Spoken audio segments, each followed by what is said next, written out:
Hello दोस्तों, अरस्तु विज्ञान के इस प्लेटफॉर्म पे आप सभी का स्वागत है। आज के लेक्चर में हम लोग देखेंगे नेशनल वाटर पॉलिसी, जो कि यूनिट 8 इन्वायरमेंटल साइंस का टॉपिक है। मैंने आपको बताया है कि टोटल हमें 22 एक्ट देखना है, जिसमें ये 21 नंबर पे है, और साथ में आज 22 एक्ट भी देखेंगे नेशनल इन्वायरमेंटल पॉलिसी। तो ये है वाटर पॉलिसी। सबसे पहले हम लोग बात करेंगे इसका इस्टेब्लिशमेंट कब हुआ था। तो 2002 1 अप्रैल को इसका इस्टेब्लिशमेंट हुआ था भारत सरकार द्वारा। नेशनल वाटर पॉलिसी 2002 को अडॉप्ट किया गया था नेशनल वाटर रिसोर्स काउंसिल के द्वारा, जिसके चेयरमैनशिप थे प्राइम मिनिस्टर। ठीक है, उसके बाद इसके साइलेंट फीचर्स पे हम लोग नज़र डालते हैं कि किस किस मुद्दों पे बात रखी गई थी। Water is a prime natural resource, सही बात है, सबसे इम्पॉर्टेंट। ए बेसिक ह्यूमन नीड, ये ह्यूमन नीड को पूरा करता है। And A precious national asset, ये हमारे भारत का सबसे अनमोल रत्न है। क्या? वाटर। ठीक। प्लानिंग होना चाहिए, डेवलपमेंट होना चाहिए, मैनेजमेंट अच्छा होना चाहिए। किसके लिए? वाटर रिसोर्स के लिए। कैसे वाटर रखना है, स्टोर करके कैसे वाटर को हम लोग निकालेंगे कहीं से भी, उसका क्या यूज़ होगा, सब कुछ। Need to be govern by national prospectives, और ये पूरे भारत के लिए ज़रूरत है। ठीक है, और ये भारत की धरोहर है पानी, इसको बचा के रखना। बिना पानी हम लोग कुछ नहीं कर सकते, बिना पानी हम लोग जिंदा नहीं रह सकते। A well developed information system for water related data at national state level should be established with a network of data bank and databases integrating and strengthening the existing central and state level agency। कहा गया है कि ये state और national level के जितने भी agencies हैं, उनको वाटर रिलेटेड जो भी डाटा है वो एकत्रित करके रखना होगा कि कहाँ पे कितना पानी है, कितने टन पानी है, कितने पानी का यूज़ हो रहा है, कितना पानी बर्बाद हो रहा है। ये सभी डाटा उन्हें एकत्रित करना होगा डाटा बैंक में, डाटाबेस में, और ये उन लोग की ज़रूरत है। किसकी? सेंट्रल और स्टेट लेवल की। इससे क्या होगा कि इंटीग्रेटिंग बना रहेगा, सबको पता रहेगा, हम लोग पहले से ही तैयार रहेंगे, हमारे पास इतना पानी है। तो ये सब मुद्दों पे चर्चा की गई थी। Water resource available to the country should be brought within the category of utilizable resource to the maximum possible extent। हम पानी का कितना ज़्यादा यूज़ कर सकते हैं उसके बारे में हमें जानकारी होना चाहिए, हमारे कंट्री को जानकारी होना चाहिए।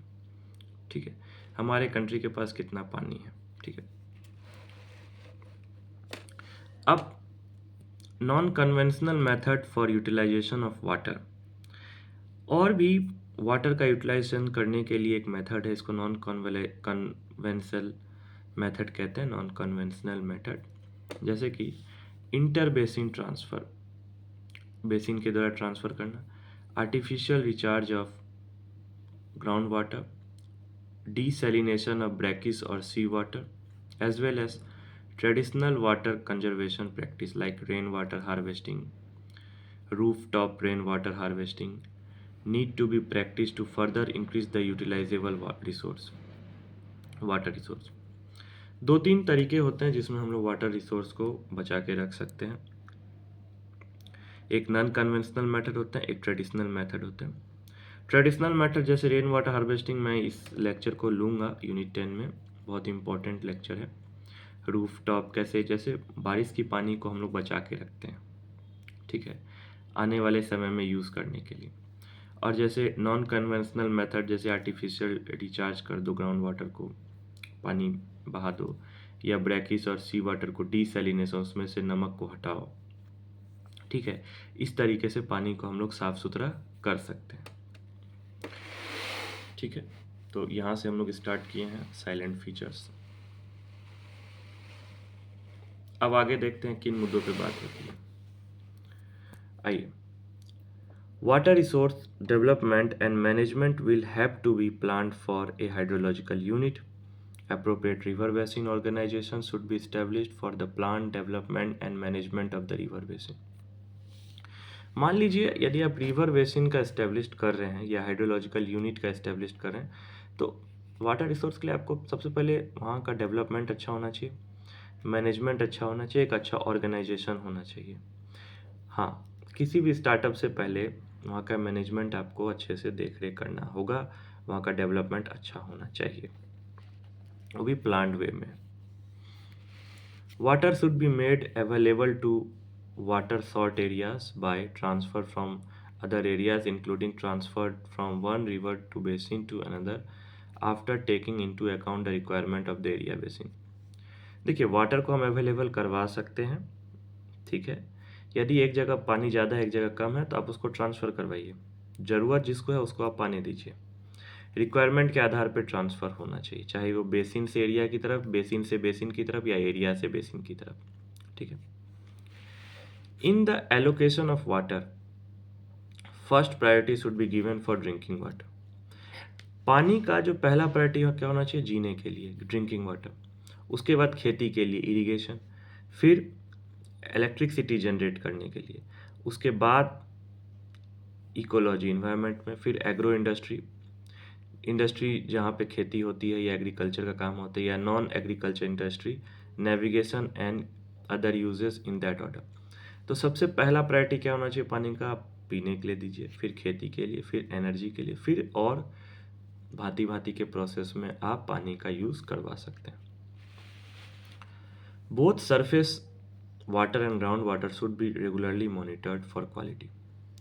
आपको सरफेस वाटर को भी, जो ऊपर पे है, ग्राउंड वाटर जो ज़मीन के अंदर है, उसका हर समय मॉनिटर करना है, उसके किसका, क्वालिटी का। Effluent should be treated to acceptable levels and standard before discharging them into the natural streams. Minimum flow should be ensured in the perennial streams for maintaining ecology. आपको पानी के अंदर जो भी गंदगी है, जो भी सॉल्ट है, इफ्लुएंट है, उसको आपको चेक करना पड़ेगा बिफोर उसको नेचुरल स्ट्रीम्स में छोड़ने से। मान लीजिए लेक है, लेक का पानी रिवर में जाएगा आज न कल, तो उसको आपको चेक करना है, क्योंकि यदि वो पानी रिवर में चला गया, उसमें इफ्लुएंट ज़्यादा है, जो पेरिनियल में रहने वाले जीव जंतु हैं उन लोग के लिए घातक है।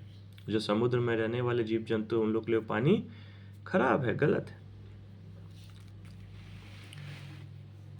लैंड इरोशन बाय सी और river should be minimize by suitable cost effective major.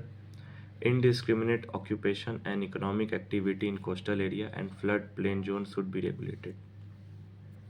आपको हर चीज़ देखना पड़ेगा। मान लीजिए नदी किनारे जो सॉइल इरोड हो जाता है, ख़राब हो जाता है, वहाँ से भी तो पानी जाएगा, वो भी तो इफ़ेक्ट पहुँचाएगा पानी में। तो आपको कोस्टल एरिया को, फ्लड प्लेन जोन को, हर जगह पे आपको अच्छे से देखना पड़ेगा, नहीं तो इन सब चीज़ों में दिक्कत होगा। इकोनॉमी एक्टिविटी में प्रॉब्लम आएगी, ऑक्यूपेशन में प्रॉब्लम आएगा, इन सब जगह पे प्रॉब्लम आने वाली है। तो आपको इसको रेगुलेट करना पड़ेगा, देखना पड़ेगा। सूखा बंजर इलाका, drought prone areas should be given priority in the planning of project for development of water resource. जैसे राजस्थान का जगह है, सूखा है, बंजर है, वहाँ पे पानी की ज़रूरतें हैं। These area should be made less vulnerable through various resource. यहाँ पे पानी बहुत ज़रूरी है, यदि हम लोग पानी नहीं देंगे तो ये एरिया आज न कल ख़त्म हो जाएगा। The water sharing distribution among the state should be guided by national perspective. अब मान लीजिए किसी स्टेट से स्टेट यदि पानी छोड़ना है या शेयर करना है, तो ये नेशनल पर्सपेक्टिव हो जाती है। With due regard to water resource availability and needs within the river basin. और जिनको ज़रूरत है आप उनको पानी दीजिए, बेसिक नीड्स जिनको ज़रूरत है। और ये रिवर बेसिन की बात है, पानी को कोई रोक नहीं सकता, पहला बात। लेकिन एक स्टेट से दूसरे का पानी जाएगा तो वो स्टेट गवर्नमेंट उसका हिसाब देखती है। तो ये सब कुछ मुद्दों पे बात हुई थी। अब बची खुची मुद्दों पे हम लोग गौर करते हैं। जैसे private sector participation should be encouraged in planning, development and management of water resource project for diverse use wherever feasible. Private sector को भी पार्टिसिपेट करनी चाहिए कि कहाँ पे हम लोग को पानी की ज़रूरतें हैं, कैसे क्या करना है, सब कुछ, ठीक है। किसी भी तरीके से जैसे उनको फिजिबल लगता है, ठीक है, यदि वो लोग प्रोजेक्ट कर रहे हैं कुछ भी। Training and research effort should be intensified as an integral part of water resource development. यदि किसी को ट्रेनिंग भी देना पड़े तो आप उसको ट्रेनिंग दीजिए, रिसर्च भी करना पड़े तो भी ज़रूरत है, लेकिन वाटर रिसोर्स डेवलपमेंट अच्छा होना चाहिए।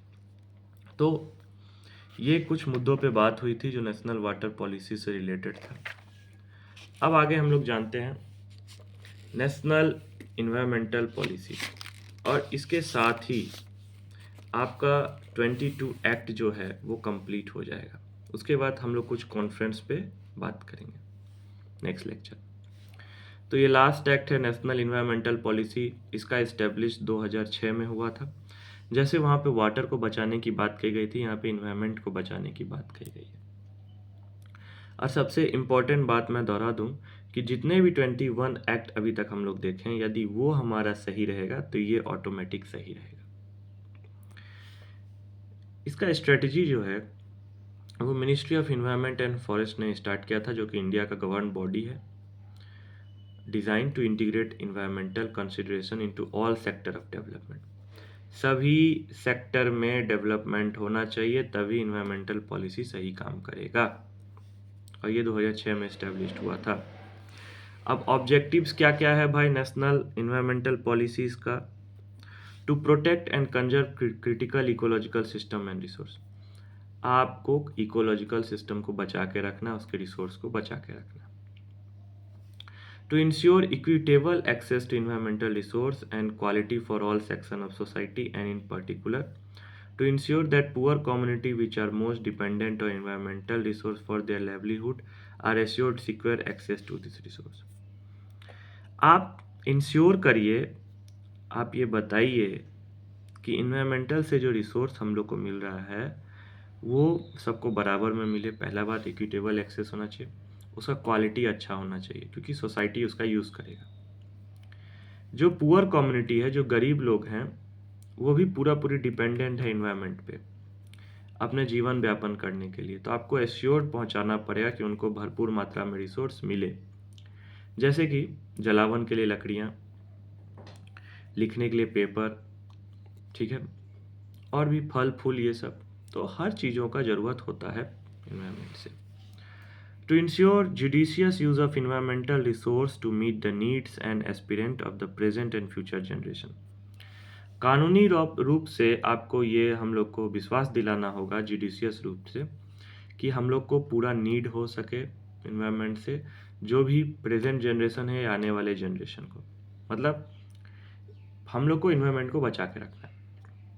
To ensure efficient use of environmental resource in the sense of reduction in their use per unit of economic output to minimize environmental impact। तो कहने की बात है कि जितना यूज़ हो रहा है ना इन्वायरमेंटल रिसोर्स को, वो रिडक्स ना हो जाए, ख़त्म ना हो जाए, ठीक है, क्योंकि उसमें इकोनॉमिक आउटपुट हो रहा है, पैसे आ रहे हैं, तो हम लोग पैसे के चक्कर में ख़त्म कर देंगे। तो ऐसा नहीं होना चाहिए, नहीं तो इन्वायरमेंटल इम्पैक्ट इसका कम हो जाएगा, मिनिमाइज हो जाएगा, जो भी चीज़ें हम लोग को मिलना है वो सब खत्म। To integrate environmental concern into policies, plans, programmes and project for economic and social development. हम लोग को एकत्रित होकर काम करना है, अच्छा पॉलिसीज़ बनाना है, प्लान्स करना है, प्रोग्राम करना है, प्रोजेक्ट करना है, इकोनॉमिक फ़ायदा भी हो और सोशल डेवलपमेंट भी हो। मतलब ऐसा नहीं कि सिर्फ सोशल डेवलपमेंट हो रहा है, इकोनॉमिक नहीं हो रहा है, या इकोनॉमिक हो रहा है तो सोशल डेवलपमेंट नहीं हो रहा है, कुछ नहीं, सबको बराबर लेके चलना होगा। To apply the principle of good governance, मतलब अच्छा गवर्नेंस होना चाहिए, जिसमें ट्रांसपेरेंसी होना चाहिए, रेशनलिटी होना चाहिए, अकाउंटेबिलिटी होना चाहिए, reduction in times and cost. ऐसा नहीं है कि समय के साथ सब कुछ बढ़ता जाए, घटता भी जाए। Participation and regulatory independence to the management and regulation of use of environmental resource. हमारा जो प्रकृति द्वारा दिया गया रिसोर्स है उसका यहाँ वहाँ यूज़ नहीं होना चाहिए, या किसी चीज़ के लिए आप मान लीजिए घर बनाने के लिए पेड़ काट दें तो ये गलत है। तो सरकार को इसमें हिस्सेदारी लेनी पड़ती है, सरकार को इसमें घुसना पड़ता है, और सब कुछ ट्रांसपेरेंसी होना चाहिए, उसका सही हिसाब लगना चाहिए। इन्वायरमेंटल एडुकेशन बहुत ज़रूरी है स्ट्रेस ख़त्म करने के लिए, नॉलेज प्रोवाइड करने के लिए, इंफॉर्मेशन प्रोवाइड करने के लिए, स्किल्स पैदा करने के लिए पब्लिक का पार्टिसिपेशन भी इसमें ज़रूरी है। यदि इन्वायरमेंटल एडुकेशन नहीं होगा, हम उनके बारे में नहीं जानेंगे, तो हम आने वाले समय में पेड़ पौधों या इन्वायरमेंट को ख़त्म करते चले जाएंगे। National environmental policy serves as guide for various government agencies at central, state, local level, as well as other stakeholders to ensure that environmental protection is a fundamental aspect of Indian development। इस act का सबसे last बात और बहुत ज़रूरी बात कि जितने भी गवर्नमेंट एजेंसीज हैं उनका यह काम है कि वो सबको गाइड करें, चाहे वो सेंट्रल हो, स्टेट हो या लोकल लेवल्स हो या कोई स्टेक होल्डर्स हो, कि इस तरीके से गाइड करें कि नेशनल इन्वायरमेंटल पॉलिसीज़ जो है उसको हम लोग को बचा के रखना है। और ये हमारा फंडामेंटल ड्यूटी है, फंडामेंटल एस्पेक्ट है इंडियन डेवलपमेंट। यदि हम ऐसा नहीं करते तो हमारा देश का डेवलपमेंट नहीं होगा। तो इन्वायरमेंटल पॉलिसीज़ में बस इतना ही था। तो आज के लेक्चर में हम लोगों ने नेशनल वाटर पॉलिसीज़ देखा और नेशनल इन्वायरमेंटल पॉलिसीज़ देखा डिटेल में। ऐसे करते हुए हम लोगों ने 22 एक्ट को कंप्लीट किया है और इसमें बहुत ही ज़्यादा टाइम लगा है, लेकिन एग्ज़ाम से पहले आपका ये 22 एक्ट कंप्लीट हो गया है। 75% यूनिट 8 का टॉपिक कंप्लीट हो चुका है, एकदम सीरियल वाइज बहुत अच्छा नोट्स है, आपको एग्ज़ाम के लिए फ़ायदा करने वाला है। एक बात मैं आपको बता दूं कि मैंने टेलीग्राम चैनल भी स्टार्ट किया है, मैं उसमें कुछ इम्पोर्टेंट नोट्स डालते जाऊंगा, आप उससे जुड़ें। आने वाले समय में उसमें PDF भी डालूंगा, आप वहाँ से PDF डाउनलोड कर सकते हैं। तो आप मुझे कमेंट में बताएं आपको ये लेक्चर कैसा लगा, और आप ज़्यादा से ज़्यादा अपने दोस्तों को शेयर करें। ये जो लेक्चर है ये इन्वायरमेंटल साइंस के लिए तो हेल्पफुल है ही, साथ भी किसी भी स्टेट गवर्नमेंट का एग्ज़ाम दे रहे हैं या साइंटिफिक एग्ज़ाम दे रहे हैं, कहीं पे भी यदि इन्वायरमेंटल साइंस से कोई भी रिलेटेड पोस्ट निकलता है तो वहाँ पे भी आपको ये मदद करेगी। लाइक करें, शेयर करें, सब्सक्राइब करें। Thank you.